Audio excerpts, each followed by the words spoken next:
নমস্কার। আজকে এক উদ্যোজ্জ্বল সকালে সকলকে জানাই অনেক অনেক শুভেচ্ছা।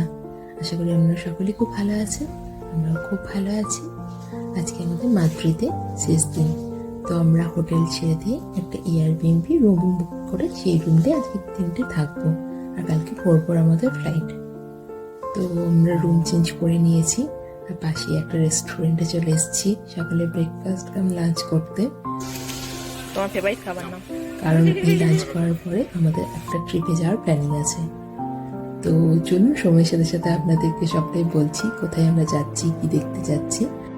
এই ট্রিপটা আমিই প্ল্যান করেছি ইন্টারনেট থেকে অনেক সার্চ করে। তো এই ট্রাভেল এজেন্সির সাথে আমরা মাদ্রিদের বাইরে একটা গ্রামে ঘুরতে যাচ্ছি, আর সেখানে বিশেষ কিছু কারণও আছে, সেটা পরে বলছি। বলো ট্রিপ প্ল্যানিং কেমন মনে হচ্ছে, কেমন এক্সাইটেড?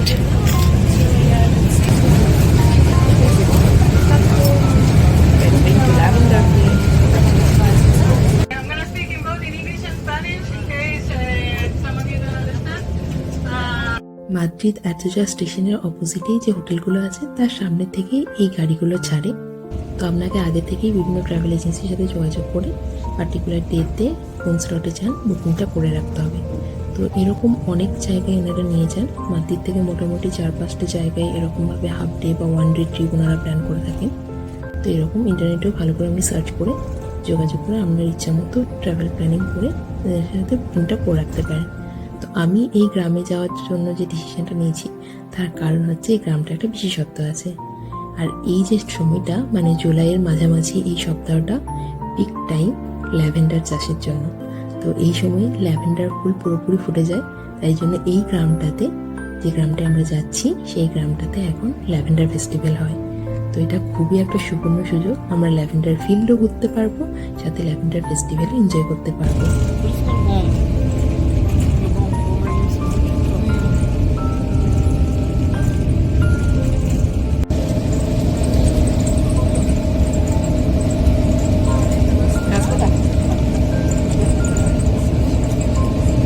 ফাঁকা হয়ে গেছে,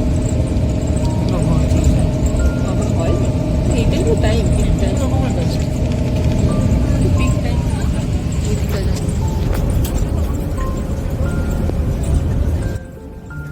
আমরা এই ট্রিপ প্ল্যানিংটা করেছিলাম ট্রাভেল ভাইবসের সাথে, আর ওনারা পার হেড মানে দুজনে 29 ইউরো করে নিয়েছেন জনাপ্রতি, মানে ইন্ডিয়ান রুপিসে ওই 2600 থেকে 2700 টাকার মতো প্রতিজন প্রতি। কি সুন্দর লাগছে না বেগুনি ক্ষেতগুলো, এটা দেখতেই তো এত দূর আসা, এত খুশি লাগছে দেখে এগুলো।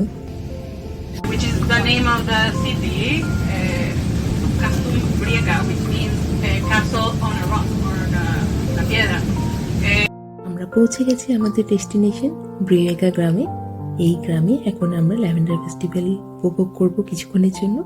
তারপর ওনারা এসে এখান থেকে আমাদেরকে পিক আপ করে নিয়ে যাবেন সানসেটের আগে ল্যাভেন্ডার ফিল্ডে। তো চলুন এখন কিছুক্ষণ এই পার্পেলের মেলাতেই উপভোগ করি।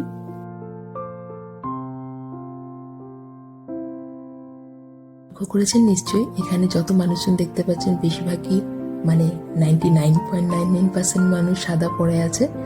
এটা এখানকার ফেস্টিভ্যালের একটা রীতির মধ্যে পড়ে, সবাই সাদা জামা কাপড় পরে আসে, আর চারিদিক এরকম পার্পেল রং দিয়ে সাজানো হয়। সাদা পার্পেলের মেলার মধ্যে সাদা ড্রেস পরলে খুবই সুন্দর লাগে।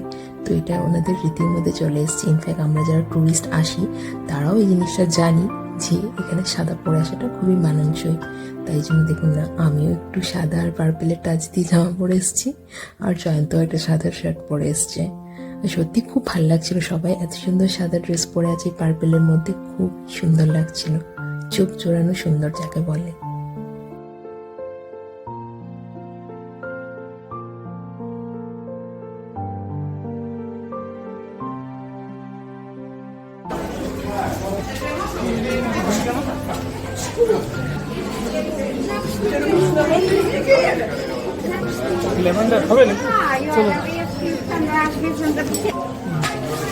সবই ল্যাভেন্ডার।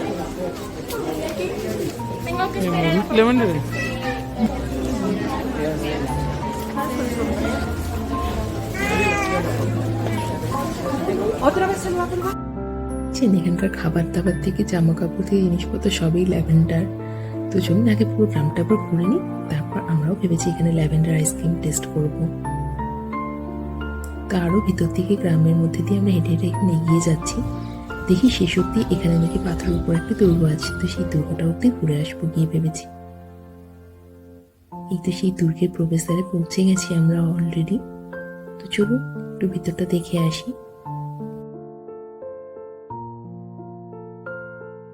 প্রিয়াঙ্কা গ্রামটা নাকি আরেকটা কারণেও খুব বিখ্যাত। এখানে রাজকীয় বস্ত্র তৈরির কারখানা আছে। তো দেখি রাস্তায় যেতে যেতে যদি সেটা দেখতে পাই আপনাদেরকেও দেখাবো। আর এই দুর্গটার মধ্যে যেতে যেতে দেখতে পেলাম ভিতরে একটা চার্চের মতো আছে।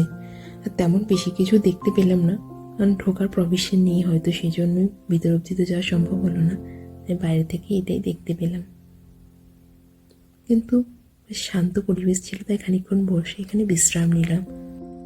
এই তো দুর্গের পিছন দিয়ে রাস্তাটা দিয়ে আসার সময় দেখতে পেলাম, দেখতে পাচ্ছেন ওই দূরে ওই বিল্ডিংটা, ওটাই হচ্ছে সেই রাজকীয় বস্ত্র তৈরির কারখানা। এর মধ্যে ঘুরতে ঘুরতে একটা গুহাপথ দেখতে পেলাম, যদিও সেটা তালাবন্ধ ছিল, কিন্তু দেখে মনে হলো এটা দুর্গ অব্দি যাওয়ার রাস্তা। ল্যাভেন্ডার ফেস্টিভ্যালে এসেছি, ল্যাভেন্ডার আইসক্রিম খাবো না তাই কি হয়?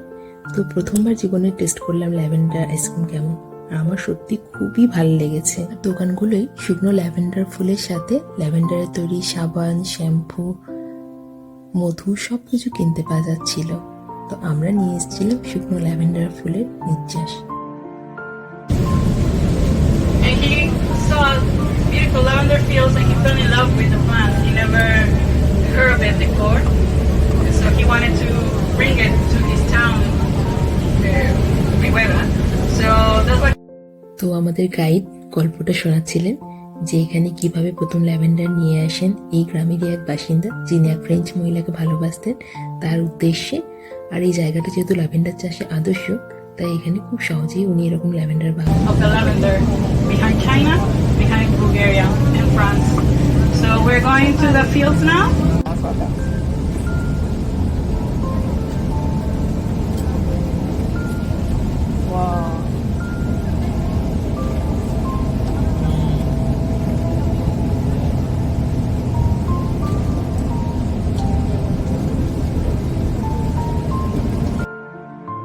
টাইমে সানসেটের আগে ওনারা আমাদের পিক আপ করে নিয়েছেন, দিয়ে এখন যাচ্ছি আমরা ল্যাভেন্ডার ফিল্ডের উদ্দেশ্যে। দেখুন এই ফিল্ডগুলো কি সুন্দর লাগছে না? মোটামুটি 1 ঘন্টা আমাদের হাতে সময় আছে এখানে এনজয় করার জন্য, ফটো তোলা, ভিডিওগ্রাফি করা সব কিছুর জন্য। আর 1 ঘন্টা পরে মানে মোটামুটি 8:30 করে ওনারা আমাদের পিক আপ করবেন এবং আমাদের মাতির শহরে যেখান থেকে আমাদের তুলেছেন সেখানে ড্রপ করে দেবেন। তো চলুন এই বেগুনি রঙের ল্যাভেন্ডার খেতে, ল্যাভেন্ডারের সৌন্দর্য উপভোগ করি আর বেগুনি রঙের মধ্যে নিজেকে হারিয়ে ফেলি।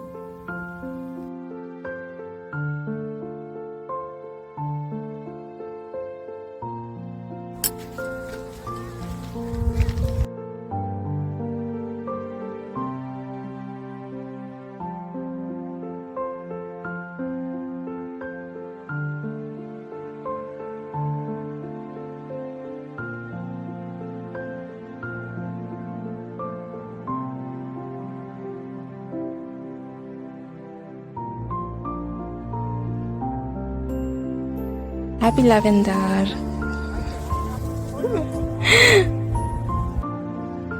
ফটো ভিডিও সব তোলা হয়ে গেছে, যাওয়ার সময় হয়ে গেছে, কিন্তু মন চাইছে না জায়গাটা ছেড়ে যেতে। তবু কি আর করা যাবে, যেতে তো হবেই।